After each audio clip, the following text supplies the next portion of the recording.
मुजफ्फरपुर जिले के बोचहां विधानसभा उपचुनाव के नतीजे भले ही बीते दिन लोगों को पता चला हो, लेकिन बीजेपी को इस हार का अंदेशा पहले से ही लग चुका था। भारतीय जनता पार्टी के समर्थक माने जाने वाले भूमिहार वोटरों में जो नाराजगी बीजेपी से थी, उससे पार्टी के नेता अंदर ही अंदर डरे और सहमे हुए थे।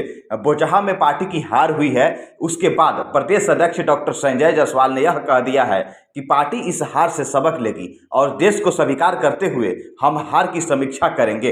डॉक्टर संजय जायसवाल ने यह भी कहा कि बोचहां में मिला जाना देश हमें स्वीकार है। उन्होंने बोचहां से जीत हासिल करने वाले अमर पासवान को बधाई और शुभकामना तो दी है, लेकिन डॉक्टर संजय जायसवाल ने यह भी कहा है कि पार्टी किसी भी जनादेश को खुशी के साथ स्वीकार करती है।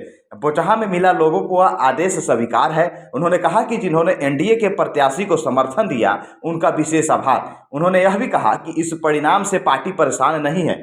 बोचहां परिणाम की समीक्षा की जाएगी, इसके बाद फिर आगे की रणनीति बनाई जाएगी।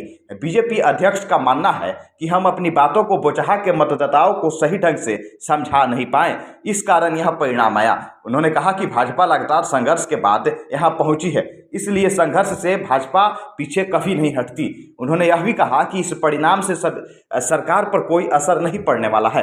बहरहाल चुनाव समाप्त हो चुका है और अब जरूरत उसके आगे देखने की है। वक्त अब जनता के किए वादे को पूरा करने का है। समय अब राजनीतिक प्रतिद्वंदित्व से ऊपर उठकर बोचहां को विकास पथ पर आगे बढ़ाने का है। विजयी प्रत्याशी अमर पासवान जी को भारतीय जनता पार्टी के परिवार की तरफ से हार्दिक शुभकामनाएं हैं और हमें पूरी उम्मीद है कि उनके नेतृत्व में केंद्र व राज्य सरकार द्वारा किए जा रहे ऐतिहासिक कार्य बोचहां में सफलतापूर्वक जमीन पर उतरेंगे।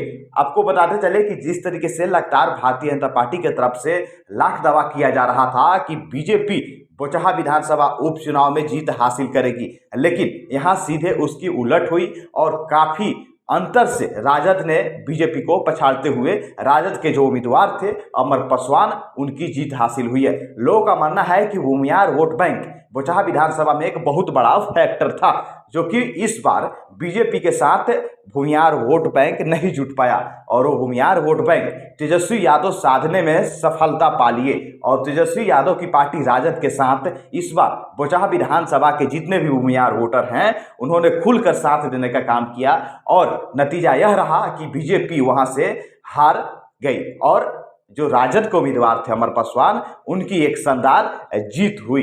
वहीं मुकेश साहनी की भी थोड़ी सी बात कर ली जाए तो मुकेश साहनी के भी तरफ से लगातार दावा किया जा रहा था कि उनकी पार्टी से उम्मीदवार जो हैं रमईराम की बेटी, उनकी जीत तय है, लेकिन यहाँ भी उलट देखने को मिला। हालांकि बीजेपी को कड़ी टक्कर मुकेश साहनी भी जरूर दिए हैं और मुकेश साहनी की तरफ से यह जरूर साबित किया गया है कि हमारे पास भी बिहार के मतदाताओं की वोट बैंक है।